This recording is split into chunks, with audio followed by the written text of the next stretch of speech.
I keep my goals to myself, cause whenever I share with folks, they get a look upon their face and their memory floats to a time where their goals and the stars ain't... What's good? We're going to get into AEW Dynamite from June the 17th, 2026. This was a pretty boring show for the most part. The only thing worth talking about really is the Will Ospreay Swerve Strickland face-to-face. That was pretty okay. I enjoyed that. Tony Khan basically gave away the main event of Forbidden Door, which is going to be a 12-man tag inside of a steel cage. Team MJF versus Team Mark Briscoe. And basically they have the match on free television, minus the steel cage. And it's just like, what the hell? So that was the main event. Mercedes ended up advancing to the finals. That was no surprise to anyone. We all knew that. So there's that. Who really cares? She had a good match, but it's just not important.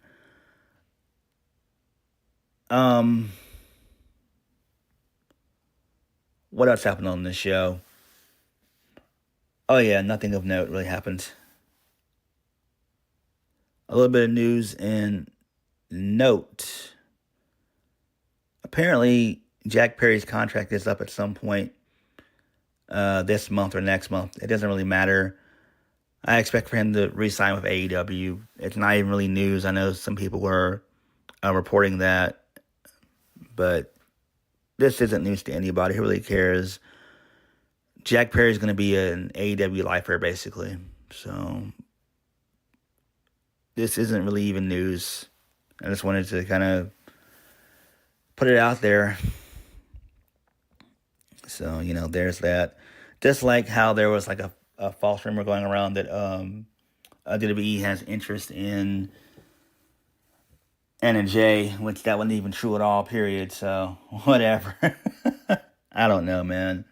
These dirt sheets, oh man, they're pure comedy. Whatever. Let's just go ahead and get into this show.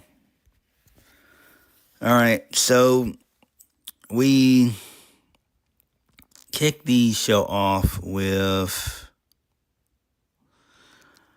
MJF. He's backstage with the Don Callis family.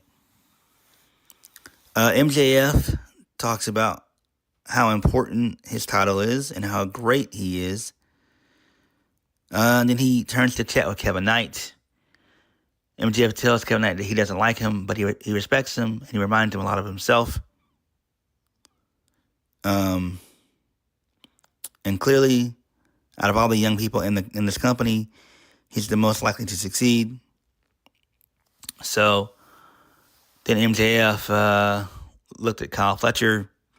So MJF laughs at the idea of Andrade getting a title shot, and he addresses Swerve, saying that he sounds like he has Tourette's, and he should drive off a cliff. As for Will Ospreay, he'll break his neck, and he laughs at the idea that he's destined to win the title.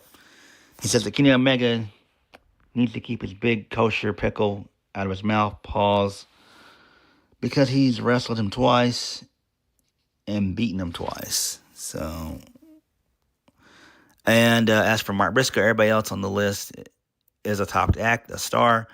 Mark Briscoe is not. MJF says the fans love Mark Briscoe because they feel bad for him because his brother died. But that's not why he feels bad for him. He feels bad for Mark Briscoe because he's delusional enough to think that he has a chance at winning the title. So then MJF leaves. Don Callis says it's an all-star team, and he reveals the members. It's going to be Kevin Knight, Kyle Fletcher, Jake Dole, a.k.a. Jake something. So he's back from injury, which is great. That's fine. He's been back for about a week. Well, 2 weeks now. And Kazuchika Okada. And the final member, Andrade El Idolo. So then MJF congratulates Don Callis on his team. Then Andrade shoves through everybody. He asks, why does him and MJF have to team up? And he says, how do you know? And Don Callis tells Andrade to wait his turn, and one day he'll be a great world champion. But then he wants them basically, but for now, do the match. Okay, that's fine. I guess it is what it is. Whatever. This is okay. I like this. This is a pretty decent team anyway. I expect for them to lose at Forbidden Door. Because, spoiler alert, the Hills won in the main event, so there's that. This is fine.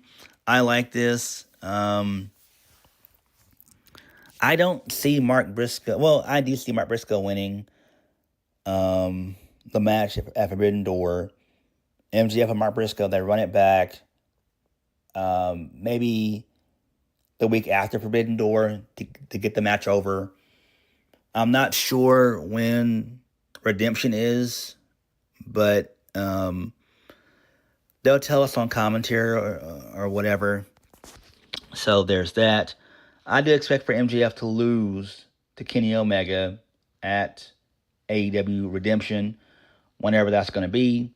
And I do expect for the All-In main event to be Will Ospreay versus Kenny Omega. I feel like that's where they're going with it.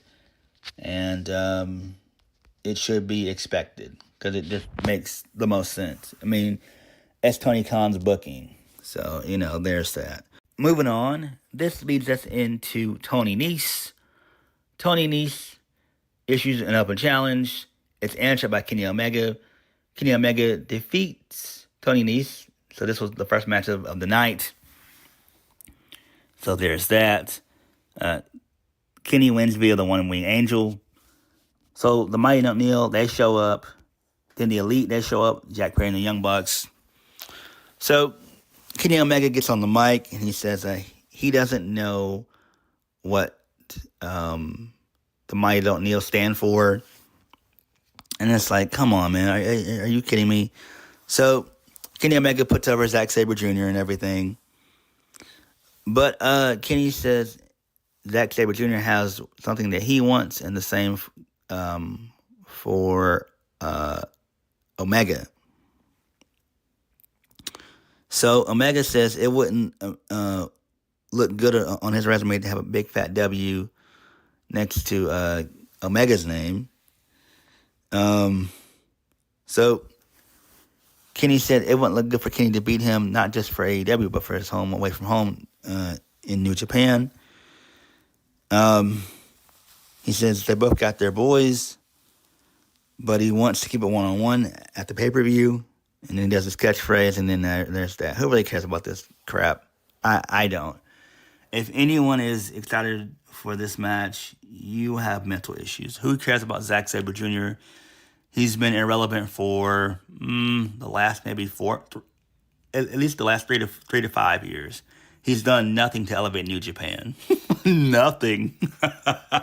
He's done nothing to elevate New Japan at all. He's just another bland European guy, right? So whatever. And he's not even like a poor man's Bryan Danielson at all. So I know some people think that, but nah, it's not. Moving on from that, this leads us into Brodito. So they're back together. Bandito and Brody King, they defeated the Death Riders, Jon Moxley and Daniel Garcia. Who really cares? This match was so-so. Don't really care. It went on forever, as that's a common theme with most AEW matches, because that's all they know how to do is fucking wrestle and nothing else. So, there's that. Whatever. Bandito gets the win. That's cool. He defeated Jon Moxley. Or was it Daniel Garcia? I don't know. I wasn't paying attention. Who cares? The babyfaces win the match. Moving on. This leads us into Procada Proto Okada, they're backstage. Kyle Fletcher says they're in the 12-man tag match tonight and at Forbidden Door. But don't worry, they're going to bring the International Championship back to the Don Callis family. And they don't want to see who's going to be standing across from them. But now they know who won't be. So Tomohiro Ishii is laid out, basically. And then Kyle Fletcher stomps on him again. And then Kyle Fletcher sarcastically wishes Mark Briscoe good luck in finding tag team partners. Whatever, I don't care about this at all. Moving on, this leads us into Tommaso Ciampa. We finally get an explanation as to why he hates Chris Jericho. So, he's backstage cutting a promo, sitting in a chair.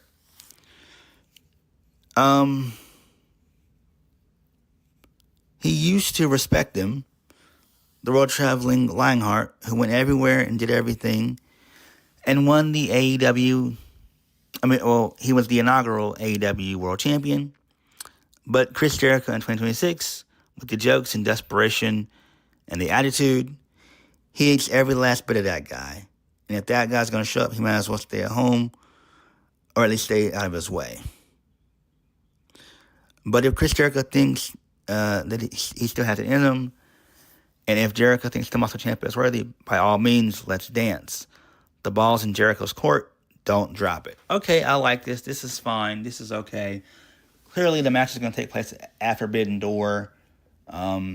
Makes sense. I like this. This should be a good 2 to 3 month feud. This really should have been Jericho's first feud back versus Ricochet. Really, honestly, that shit went nowhere. It was pathetic. This really should have been Jericho's first feud. It should have been Jericho and Tommaso Ciampa. So this should be interesting, and I'm kind of intrigued to see where it all goes. I really am. Because I like this. Right? Because Ciampa's a no-nonsense heel. Always has been since his time in NXT. So, there's that. Moving on, this leads us into the Dogs, Clark Connors and David Finlay. They're about to make their entrance. Edge and Christian, they showed up, and the Dogs, they left. They hightailed it. So Christian Cage gets on the mic and says, after what transpired a couple weeks ago, after they won the AEW World Tag Team Championships, he thinks most people are expecting him to come out here and say something unsavory about a family member, but just put your minds at ease. Even Christian Cage has standards. What he means by that is he's never come across another tag team that's actually been named after their mothers. And if Finlay is supposed to be some kind of a gift to wrestling on behalf of his father, he speaks for everyone. Finlay should have done everyone a favor, the world a favor, and let him run down the inside of his leg. Okay, what the hell? So Edge gets on the mic and says the Dogs have a built up some impressive streak of wins over the last few weeks, and they're trying to make their names off of the back of Edge and Christian because they were like them 30 years ago. Not really. The Dogs won't go anywhere nor do anything. So Edge talked about what happened 30 years ago when they ran into the New Age Outlaws and the APA. And what they learned from them, they picked up a bunch of intangibles. So at Forbidden Door, they're going to use old man strength, old man knowledge, and a lot of old man grumpiness to make sure that when the Dogs walk through that Forbidden Door into their house, they're going to walk out Forbidden Door as little broken pups. Okay, that's fine. I like that. Pretty good stuff there, I guess. Whatever. Do I care about this? No, I don't. Moving on. Tekla. No, my bad. We get a promo from Starlight Kid calling Tekla out, saying that she won't forgive her for the disrespect of spitting on the logo of Stardom, and she'll bring the AEW Women's World Title back to Japan. Not going to happen. So Tekla cuts a promo.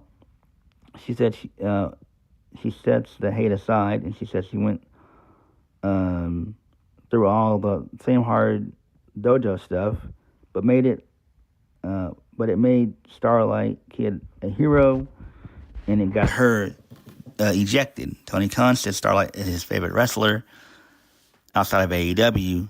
Well, she doesn't need to be anyone's favorite wrestler because she's the champion. And if she's mad about spitting on the logo, just wait until Tekla beats her, tears the mask off, and takes a hot, steaming spit in it. So leave that door closed because she runs this place, baby. I like that. Really good stuff. Drunk Tekla is great. She's fucking awesome. I love me some Tekla. I do. It sucks that she's going to lose at All In. It sucks. She's going to lose to Mercedes, right? I definitely expect for Mercedes to be a babyface in the whole situation. And their feud should immediately start after Forbidden Doors are over with. So, whatever. Moving on. Bandito, they're being interviewed backstage. Brodito, they're being interviewed backstage. So Bandito's super excited about getting back together with Brody King. Brody King says, you don't think that their single side quest would stop them from being the best tag team in the world. So Bandito then proceeds to challenge John Moxley for the Continental Championship at Forbidden Door. So the Death Riders, they show up. John Moxley tells them to be tranquilo and says if Bandito wants a shot at the Continental Championship, he has to know that means no Brody, no Death Riders, mano y mano. Bandito says yes, and John Moxley tells him to shoot a shot, compadre, and then that was it. Okay, that's fine, whatever. Moving on, Mercedes Moné, she advances. She defeats Hazuki. Okay, so that's fine there, whatever. They had a match before, I think that was like 2-3 years ago. This was their second match. It was good, long, but good. It is what it is, Whatever. I don't care. I don't. So, Mercedes wins via the statement maker. So, there's that. Match was fine, though. Moving on, this leads us into the face-off between Will Ospreay and Swerve Strickland. This was very long. A little bit too long for my liking, but it was still good nonetheless. So basically, Ospreay wanted to know if he and Swerve had a problem. Swerve says they do. He says everything they fought for last year to fight off the Death Riders, now he's palling around with them, playing booty boot camp. What the fuck? And this got a chant from the crowd. I'm like, AEW is very, very homoerotic. What the hell? I don't know what to even say. No comment. Just no comment. So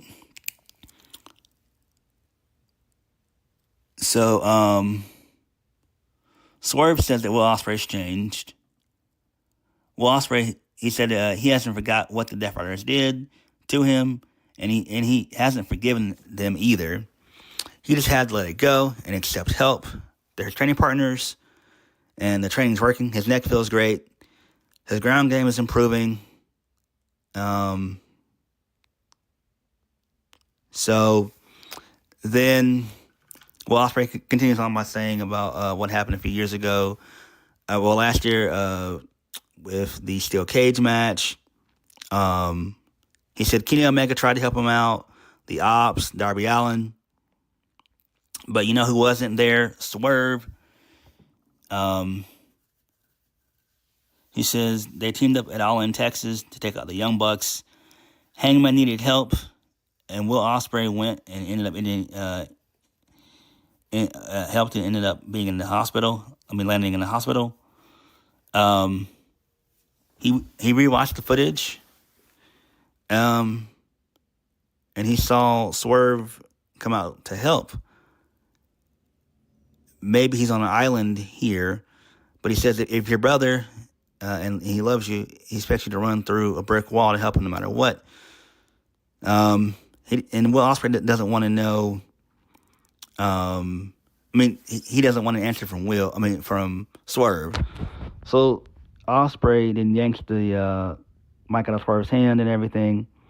He says that he gets it. He understands that it's Swerve's redemption, but this is his dream. Then he puts over, the stuff about Wembley and all that stuff and everything. Who really cares about that? Then Swerve gets on the mic and says that he won't hesitate. Well, Ospreay says he won't hesitate to end Swerve.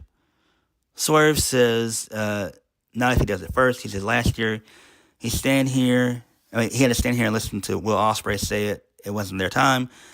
It's Hangman's time, and he agreed. And he stood and fought with Ospreay to get the title off of Jon Moxley.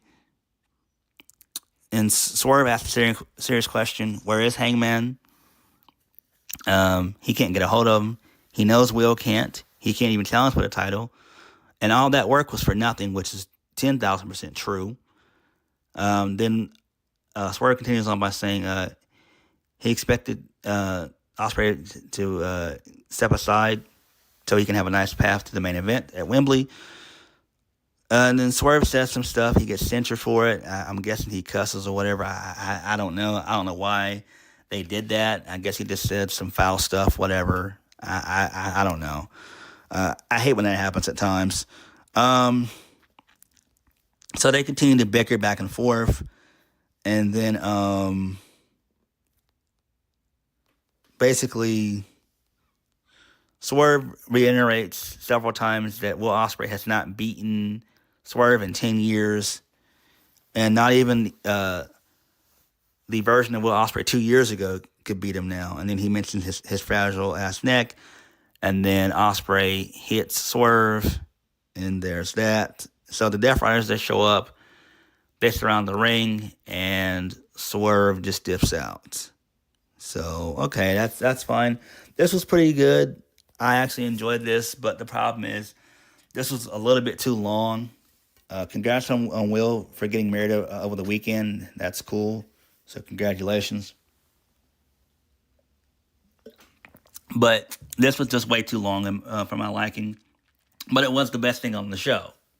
So it took a little bit too long. And whenever AEW tries their best to do WWE stuff, it kind of falls flat. But this was pretty okay. So there's that. I'm fine with this. Moving on, this leads us into Chris Jericho. His interview backstage, he tells Tommaso Ciampa that Saturday night on Collision, they should meet in the ring and get serious face to face. It's like, why are we doing it on Collision? Why not do it on Dynamite? Right? Moving on from that, more Death Rider stuff. So Daniel Garcia asked Will Ospreay what's he going to do about Swerve calling him fragile. So Will Ospreay then jacks up Garcia. Jon Moxley asks Will if he feels like he's in control. Will Ospreay says no. Jon Moxley says it's just words, and words can't hurt him. They use words when they absolutely have nothing else to use. And Will, this is close. Jon Moxley tells him not to lose control or to focus, and to focus. It's just words. So then there's that. Okay, that's fine. It is what it is. Moving on from that, this leads us into Mark Briscoe. He just says some stuff and everything else. He's crazy. So they have two new tag team partners, Darby Allin and Tenosuke Takeshita. And so the Don Callis family and MJF, they defeat the conglomeration and Tenosuke Takeshita and Darby Allin. So the baby faces lose, the heels win. That's fine. There's that. And that was Dynamite. Again, not much happened on the show. Just not really a lot happened. The best thing on the show was Swerve and Ospreay. That was it. The best match on the show was easily Mercedes and Hazuki. That was easily the best match on the show. Everything else was just there, so it is what it is. I don't expect for Forbidden Door to really, be a big deal, and it's really not. So it is what it is. It's going to be the same day as Slammiversary and as NXT. And as the Great American Bash. So yeah, it's going to be a lot. So, but I'm going to watch it. I'm going to review it. So there's that. But I am dreading, that because that's a little bit too much in one night. That's 3 pay-per-views in one night. That's a lot, right? I feel that maybe Forbidden Door should be on like a Saturday, honestly, and then you just have NXT and TNA kind of do their thing, and then that be that. But it is what it is. But that's a lot. So, and because Night of Champions is on the 27th, so the night before. So I don't know why Forbidden Door couldn't be on that, or you have Slammiversary be on that. Either way, it is what it is. But all in all, Dynamite was boring and bland. Again, I like what they're doing with some stuff. I like what they're doing with Andrade. We know he's going to be the second member to break out of the Don Callis family in due time, so there's that. I like what they're doing with Ospreay and Swerve. That's fine. We all know Ospreay's going to win the Owen anyway, so that's predictable. What do you do with Swerve? I have no idea. They did mention Hangman on this show. We don't know when Hangman's going to come back. He's been gone basically for 3 months. He's been gone since March, since Revolution. That's insane. I don't know what you do with Hangman. I really don't. Them doing that stipulation to me was dumb. It should have been to where as long as MJF is champion, Hangman can never challenge for it. Unless they're going to put him in the mid card and keep him there and just that's all they can do with Hangman. I don't know. Does he stay with AEW, come back to stay with AEW for like a year or two, and then venture and go to maybe WWE, try his shot there? Because Hangman is 28, 29, 30? He's in his 30s. I think Hangman's 30. But I don't know what you do with Hangman. Like, where does he fit? Like, what is he going to do? I don't know. But it is what it is. But what do you guys think of Dynamite? Let me know. Like, comment, subscribe. Peace.